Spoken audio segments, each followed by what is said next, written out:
In 2020, a cart of groceries cost $50. Today, that same cart is 30% more. Look closer. Ground beef hit a record $6.90 a pound. Tomatoes up 32%. Coffee's up nearly 19%. Even lettuce, 14%. Every single item climbing. And it's not one cause, it's 8 stacked on top of each other. Let's break them down. Start with the weather, because everything you eat begins on a farm. Years of drought have dried out farmland across the country, and dry land grows far less food. 6 major reservoirs feeding key farm regions recently hit their lowest levels in 30 years. When the harvest shrinks, there's less to sell, and less supply always means higher prices. Fruits and vegetables get hit first because they drink the most water and bruise at the very first heat wave. And it's global.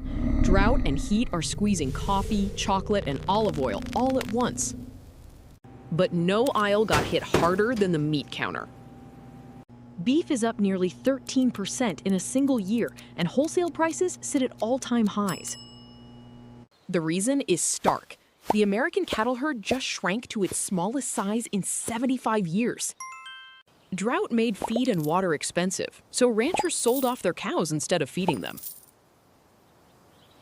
Fewer cows today means fewer burgers tomorrow, and the price climbs to match. And you can't fix it fast. Rebuilding a herd takes years, so high beef prices are here for a while. Next, the hidden ingredient in everything you buy: energy. Every tractor that plants and every combine that harvests runs on fuel. Every truck that hauls food across the country burns diesel to get there. And every refrigerator keeping food cold, from the warehouse to the store shelf, runs on power. That spike is real. Diesel is up 58% in a year. So when fuel spikes, the cost doesn't hit one item. It ripples through the entire chain at once. Then there's a newer pressure: tariffs. New trade taxes raise the price of imported food directly, from produce to coffee to seafood. But the sneaky part is indirect. Tariffs on steel made the metal for tin cans more expensive. So canned fruits and vegetables now cost 5.7% more than a year ago. Now add the people. The food industry still can't hire enough workers. To fill the jobs, companies raised wages, which is genuinely good for workers. But that added cost flows down the chain and lands right on your receipt. So far, so obvious. But here's what the headlines usually leave out. A handful of giant companies now control almost everything inside the store. Just 4 chains control over 70% of groceries in most major cities. In beef, 4 companies control 85% of the entire market. And when only a few players dominate, there's little competition left to keep prices low. Then there's the trick you feel but rarely see: shrinkflation. Same box, same price, but quietly less inside. More air, fewer chips, smaller everything. Roughly 1 in 3 grocery items has shrunk this way, quietly raising the real price per ounce. Some brands cut their package sizes by 30% without dropping the price a single cent.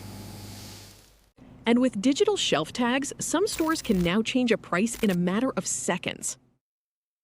Through the worst of it, corporate profits often rose faster than the costs they blamed.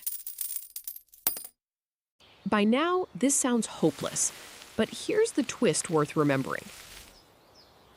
Prices can fall.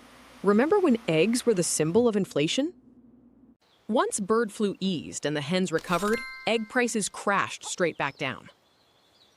It proves the rule: when a supply shock finally heals, that price comes back. So it's never one villain. It's weather, fuel, tariffs, labor, and quiet corporate power, all stacked together. You can't fix the herd or the weather, but you can absolutely fight back at the shelf. Compare the price per ounce, not per box. That alone beats most shrinkflation. Switch stores, switch brands, and buy what's in season, because that's where competition still lives. Groceries may not return to 2020 prices, but knowing why they climbed is how you stop overpaying.